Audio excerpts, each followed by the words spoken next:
at lalo-lalo na sa ating mga kaibigan mula sa magkaiba't ibang mga media stations sa ating bayan, sa ating bansa. Ang babasahin ko ay ang manifesto ng trillion peso March movement. Pinagkaisa ito ng lahat ng mga koalisyon ng mga grupo at ng mga partners na nakisali at kaisa natin sa ginawa noong September 21. Maraming mga demands ang mga lumabas sa bawat sektor at bawat grupo na nagkaisa noong September 21 at ginawa namin ay consolidate namin at we identified yung mga major issues at saka yung kaya natin at maabot natin na ang hagad natin ay maging may sakatuparan natin ang mga issues na ito.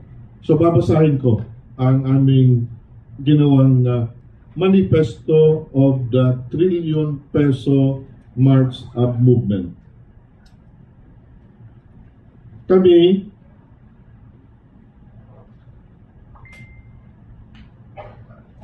ang sambayanang Pilipino nagkakaisa sa pananampalataya, pag-asa at iisang pangitain para sa makatarugang bayan ay nagtitipon sa ilalim ng trillion peso March movement upang harapin ang systemic corruption na sumisira sa ating bansa. Trilyong peso na lustay sa huwad na mga proyekto, ghost programs, at labis na kasakiman ang nagnakaw sa milyong-milyong Pilipino ng edukasyon, serbisyong pangkalusugan at oportunidad. Hinihingi namin ang pananagutan, reforma at katarungan upang maibalik ang dangal, matiyak ang pag-unlad at maitayo ang kinabukasan masagana para sa bawat Pilipino.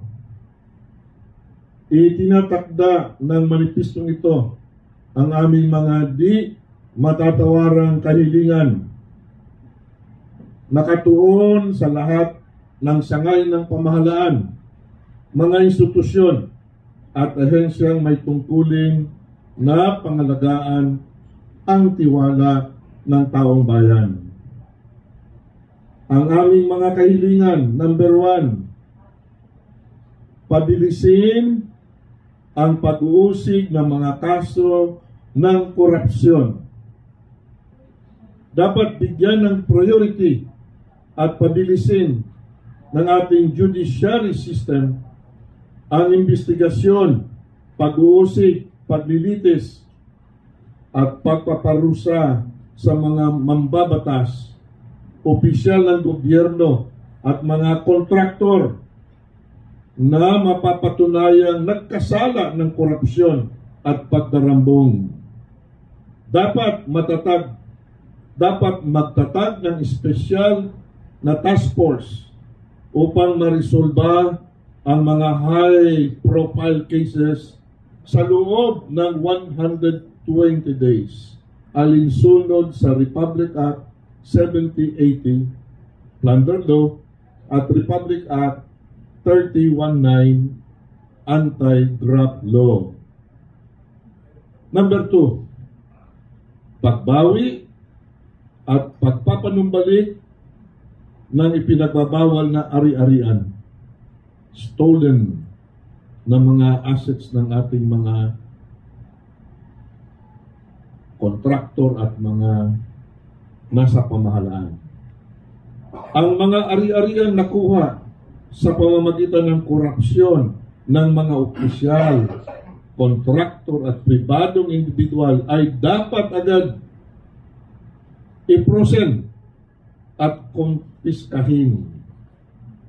ang mga nakuhang pundo at ari-arian mula sa huwad o hindi napatunayang proyekto ay dapat isauli sa National Treasury kasama ang interes batay sa umiiral ng legal rate at ilan sa mga serbisyong panglipunan gaya ng edukasyon at kalusugan.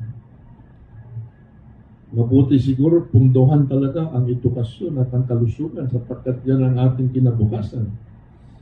Number 3, buong transparency sa mga pampublikong proyekto, ari-arian at ang proseso. Dapat tiyakin ng pamahalaan ang pampublikong assets or access sa mga sumusunod. Letter A, yung SALN, Statement of Assets and Liabilities. SALN at saka Network at Beneficial Ownership Declaration ng lahat ng halal at hinirang mga opisyal.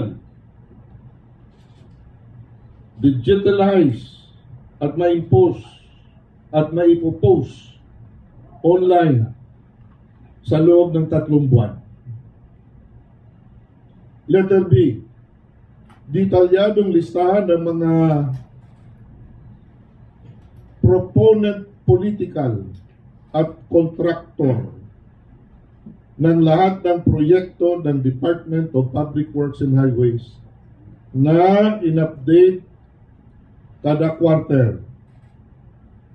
At letter C, independent audit ng mga proyektong ito ng Commission on Audit sa loob ng 6 na buwan matapos makumpleto. Ang mga requirements na ito ay dapat ipatupad sa lahat ng susunod pang mga budget. Yun po ang ating 3 mga manifesto na panawagan at yun ang ating pinaninindigan bilang membro at kasama nitong trillion peso March movement. Kaya kaming mga convenor at leader nitong trillion peso March movement ay nagdideklara na ang korupsyon ang ugat ng kahirapan, kawalan ng pagkapantay-pantay at kawalan katarungan sa Pilipinas. Ang mga kahilingan ito ay sumasalalim sa ating konstitusyon na karapatan at tungkulin bilang mga mamamayan na itaguyod ang pananagutan sa mapayapang paraan gaya ng nakasaad sa Saligang Batas ng 1987. Nananawagan kaming lahat sa bawat Pilipino na makiisa sa kolektibong laban na ito para sa isang tapat, malinaw, at mapanagutan pamahalaan. Sobra na. Tama na. Ikulong na. Sign ang lumalagda ay yung sinabi ni Father Tony kanina at ni Brother Bob, no? Church Leaders Council for National Transformation, kasama ang mga convenor, yung ANIM, SICLAB, MAPSA, CEAP, SOCCOM, Brotherhood of Christian Businessmen and Professionals, CMSP, Caritas Philippines, at iba't iba pang mga partners. Muli, ang sigaw ng bayan, sobra na, tama na, ikulong na. Pagpalain po tayo ng puwang may kapal.